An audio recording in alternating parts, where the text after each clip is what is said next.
Obrigado pela oportunidade. Estou muito feliz em retornar a essa casa. Rever velhos amigos, fazer novas amizades. Estamos aqui num dos centros do poder. Juntos, Executivo, Legislativo, tem um compromisso, como agora há pouco discursou aqui o nosso presidente do Supremo Tribunal Federal, ministro Toffoli. A responsabilidade é de todos nós. Pedimos a Deus que nos ilumine. Agradeço por Ele ter salvo a minha vida há pouco tempo. E dizer a todos, na topografia existe 3 nortes: o verdadeiro e o magnético. Mas na democracia só o norte, é o da nossa Constituição.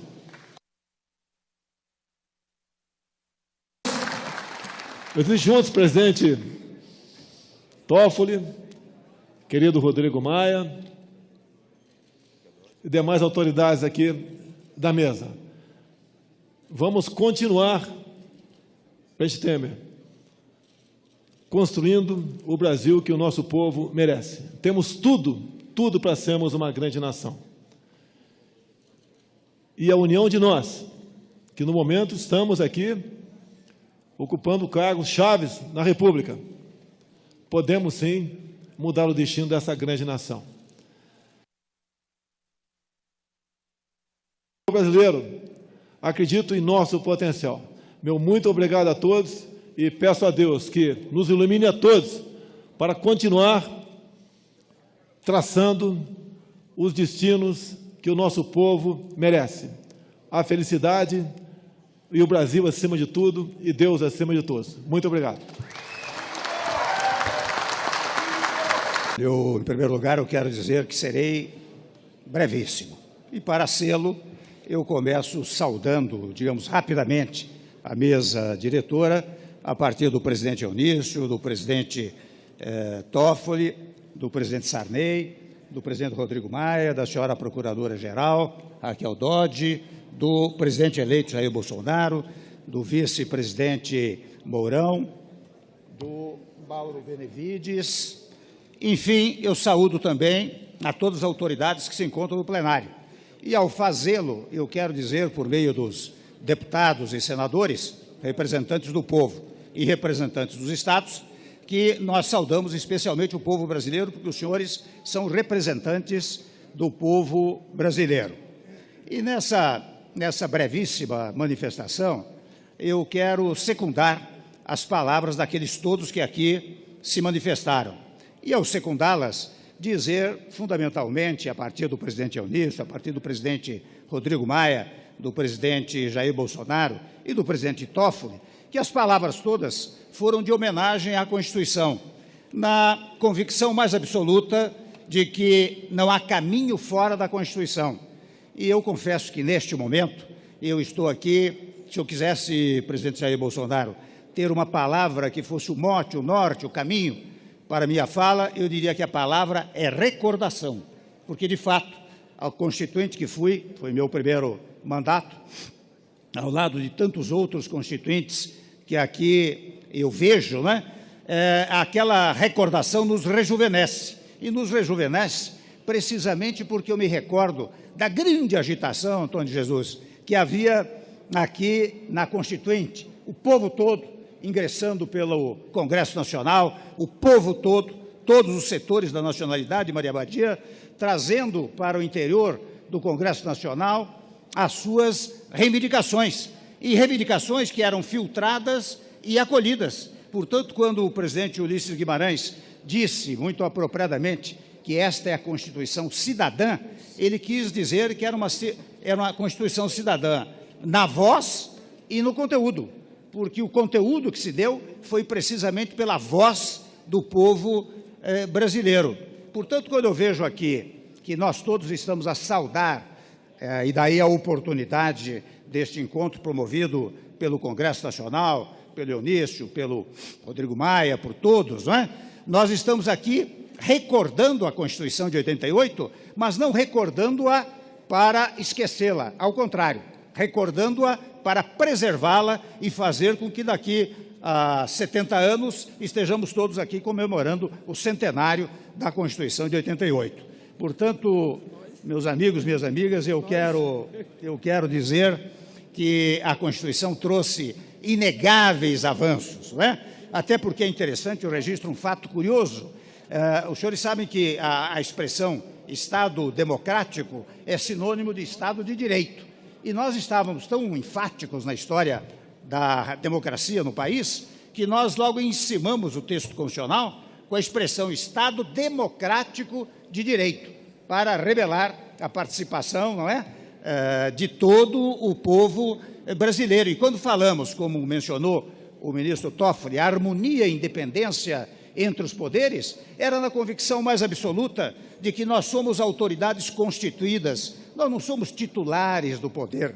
Titular do poder é o povo que no dia 7 de outubro foi às urnas e elegeu Jair Bolsonaro, elegeu deputados e senadores. Este é realmente o titular do povo. Mas é preciso, como nós somos órgãos exercentes do poder, fazer aquilo que o nosso ministro Toffoli está dizendo, fazer encontros, não é, entre os poderes do Estado, porque a unidade, se no passado o poder era único no Estado absolutista, no Estado democrático, o poder é dividido entre 3 órgãos, o Legislativo, o Executivo e o Judiciário.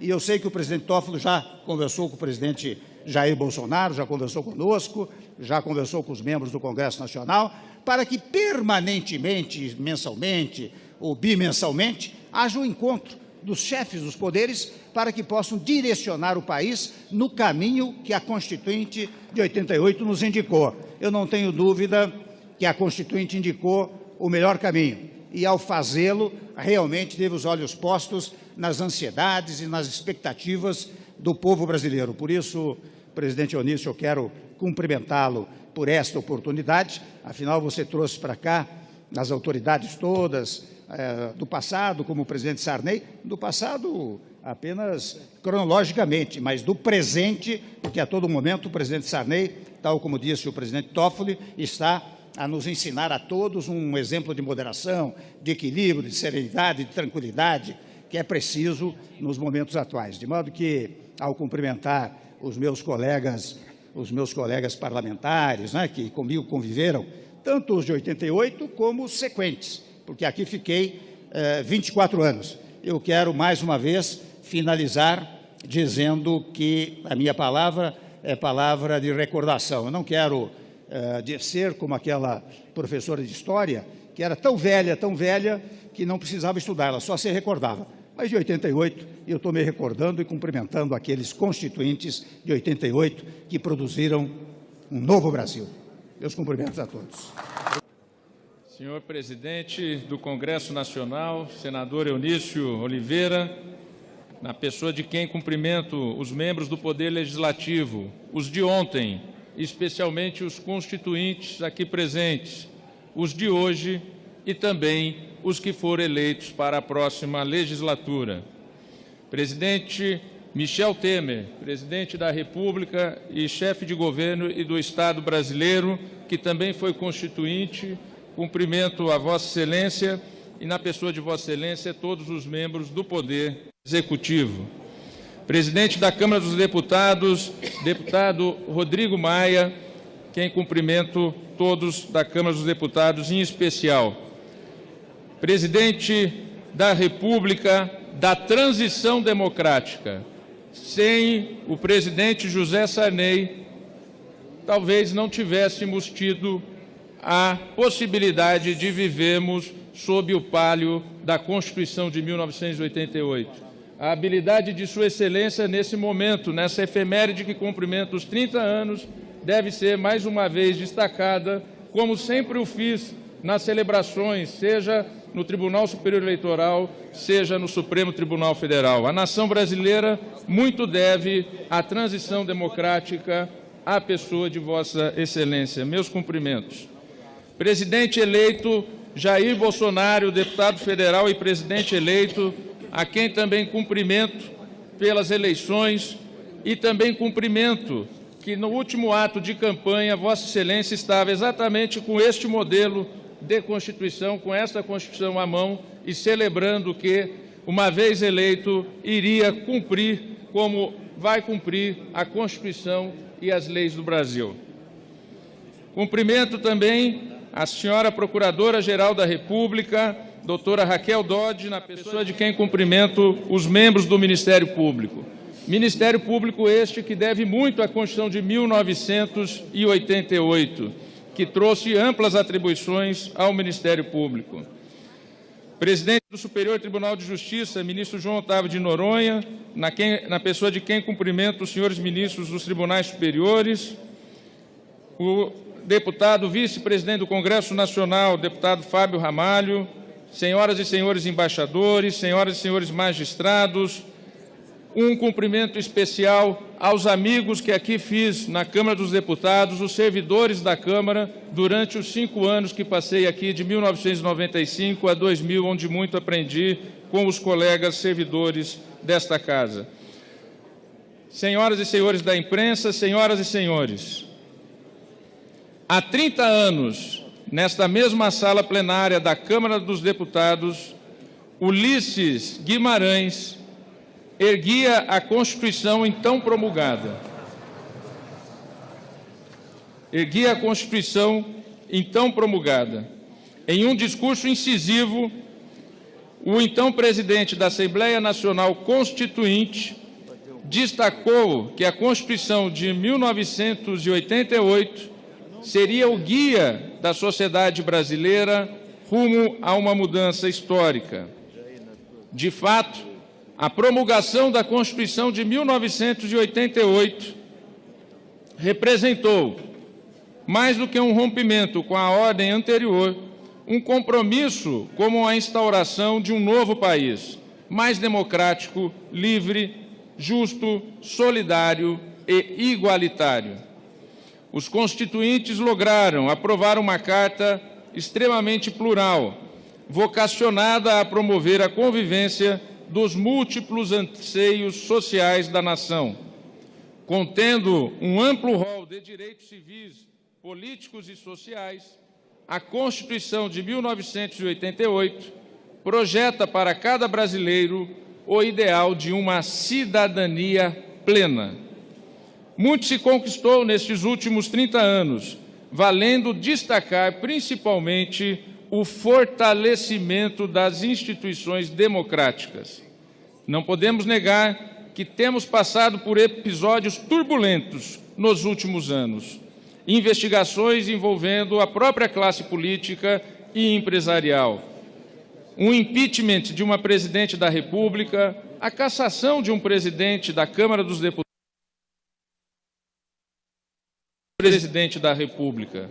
No entanto, olho para tais eventos com otimismo e esperança, pois todos os impasses foram resolvidos pelas vias institucionais, de maneira democrática, com respeito à Constituição e às leis brasileiras. E o Judiciário, em especial o Supremo Tribunal Federal, foi o grande árbitro, assumindo um papel na sociedade brasileira que jamais houvera exercido anteriormente. Senhoras e senhores parlamentares, senhoras e senhores presentes, não existe democracia sem um poder judiciário forte, independente e autônomo. E o judiciário brasileiro teve a sabedoria de, em todos estes conflitos, moderar todos eles, conflitos das mais variadas espécies, políticos, sociais, culturais e econômicos. Pacificação social. Passadas as eleições, com a renovação democrática, a nação brasileira, a sociedade, suas instituições e os poderes da República deve voltar a se unir para pensar no desenvolvimento do país. Agora o Brasil precisa encontrar um ponto de união em meio às diferenças, como é próprio de um Estado democrático de direito. É o momento, senhor presidente Eunício de Oliveira, é o momento de a política voltar a liderar as grandes questões da nação. Para que possamos voltar à clássica divisão dos poderes, compete ao Legislativo cuidar do futuro, ao Executivo do presente e ao Judiciário pacificar os conflitos do passado e garantir segurança jurídica e previsibilidade de suas decisões para o futuro, porque isso é fundamental para o desenvolvimento e o progresso de uma nação e de um povo. Dou aqui o meu testemunho de que este Congresso Nacional, senhor presidente da Câmara, Rodrigo Maia, não tem se furtado às atualizações necessárias à Carta Constitucional. Tem realizado não só reformas constitucionais, como Vossa Excelência destacou em seu discurso, mas também aprovado projetos legislativos que aperfeiçoaram nossa legislação e o sistema de justiça em todas as suas áreas. A Lei 12.850 de 2013 é o exemplo maior disso. Ao definir organização criminosa e dispor sobre os meios de investigação e de produção de provas, com a possibilidade de realização da colaboração premiada, tem sido essencial nas investigações de combate à corrupção dos últimos anos. É necessário que se diga que nenhuma dessas investigações, senhor presidente eleito Jair Bolsonaro, seria possível se não fosse o Congresso Nacional ter aprovado esta legislação, entre outras que eu vou citar aqui. Emenda Constitucional número 35, aprovada em 2001. O Supremo Tribunal Federal passou a não mais precisar de autorização do Congresso Nacional para investigar e processar os parlamentares. Deve apenas, no caso de investigação ou denúncia, comunicar o recebimento à Casa Legislativa, a qual poderá sustar o andamento da ação. A Lei Complementar 131/2009, que é conhecida como a Lei da Transparência, fundamental em uma república. A Lei Complementar 135/2010, a Lei da Ficha Limpa. Lei 12.527/2011, a Lei de Acesso à Informação. A Lei 12.683 de 2012, que ampliou a abrangência do tipo penal de lavagem de dinheiro. A Emenda Constitucional 73 de 2013, que aboliu a votação secreta nos casos de perda de mandato de deputado e senador. A Lei 12.846 de 2013, a Lei Anticorrupção, entre tantas outras normas que foram aprovadas. Sem esse arcabouço, a atuação que nós temos hoje na seara do Judiciário e das funções essenciais à Justiça. Senhoras e senhores, é momento de reafirmar o nosso comprometimento com a manutenção e a longevidade da Constituição de 1988, que hoje celebramos. Vivemos em um Brasil diferente, que demanda sempre a atualização constitucional e legislativa dentro dos marcos da própria Constituição. Como já venho defendendo desde o meu discurso de posse em setembro deste ano, é hora de celebrarmos, senhores presidentes da República, atual e futuro, senhor presidente do Congresso Nacional e do Senado, senhor presidente da Câmara dos Deputados, celebrarmos, poderes da República e sociedade civil, um grande pacto nacional para junto trilharmos um caminho na busca por reformas fundamentais que precisamos enfrentar. Destaco 3, que serão desafios imediatos para o futuro imediato. Reforma da Previdência, promoção da segurança pública. Com o devido diálogo, devem ser construídos acordos e realizadas as reformas dentro de um quadro de segurança jurídica. O Supremo Tribunal Federal exercerá, como vem exercendo, o importante papel de árbitro dos eventuais conflitos, garantindo a solidez, a segurança jurídica e a paz social, função última da Justiça. Finalizo mais uma vez lendo o artigo 3º da nossa Carta Magna, que estabelece como objetivos da República Federativa do Brasil construir uma sociedade livre, justa e solidária, garantir o desenvolvimento nacional, erradicar a pobreza e a marginalização e reduzir as desigualdades sociais e regionais, promover o bem de todos, sem preconceitos de origem, raça, sexo, cor, idade e quaisquer outras formas de discriminação. Tenho que esse artigo 3º da Constituição é um verdadeiro mito fundante da nossa nação. Renovamos neste aniversário de 30 anos nosso compromisso com a soberania popular, com a democracia, com a separação e a harmonia entre os poderes da República, com o pluralismo político, com a tolerância, com o combate a todas as formas de discriminação, com a liberdade de expressão e de opinião, uma imprensa livre que é fundamental para a democracia, tão caras ao livre e independente exercício do mandato. Acima de tudo, com a Constituição da República, o pacto fundante da nossa nação. Permaneçamos unidos na trilha como nação de uma mudança pregoada por Ulisses Guimarães, uma mudança que tem como real protagonista, na verdade, o cidadão e como guia a Carta Cidadã por ele batizada. Assim, nosso pacto fundante, rumo ao país com o qual sonhamos e idealizado pelos constituintes. O Supremo Tribunal Federal estará sempre a postos desse pacto da nação. Parabéns, presidente Eunício de Oliveira, por esta celebração tão emocionante e tão importante dos 30 anos da Constituição. Parabéns a Vossa Excelência. Vida longa à Constituição de 1988 e que Deus abençoe a nação brasileira.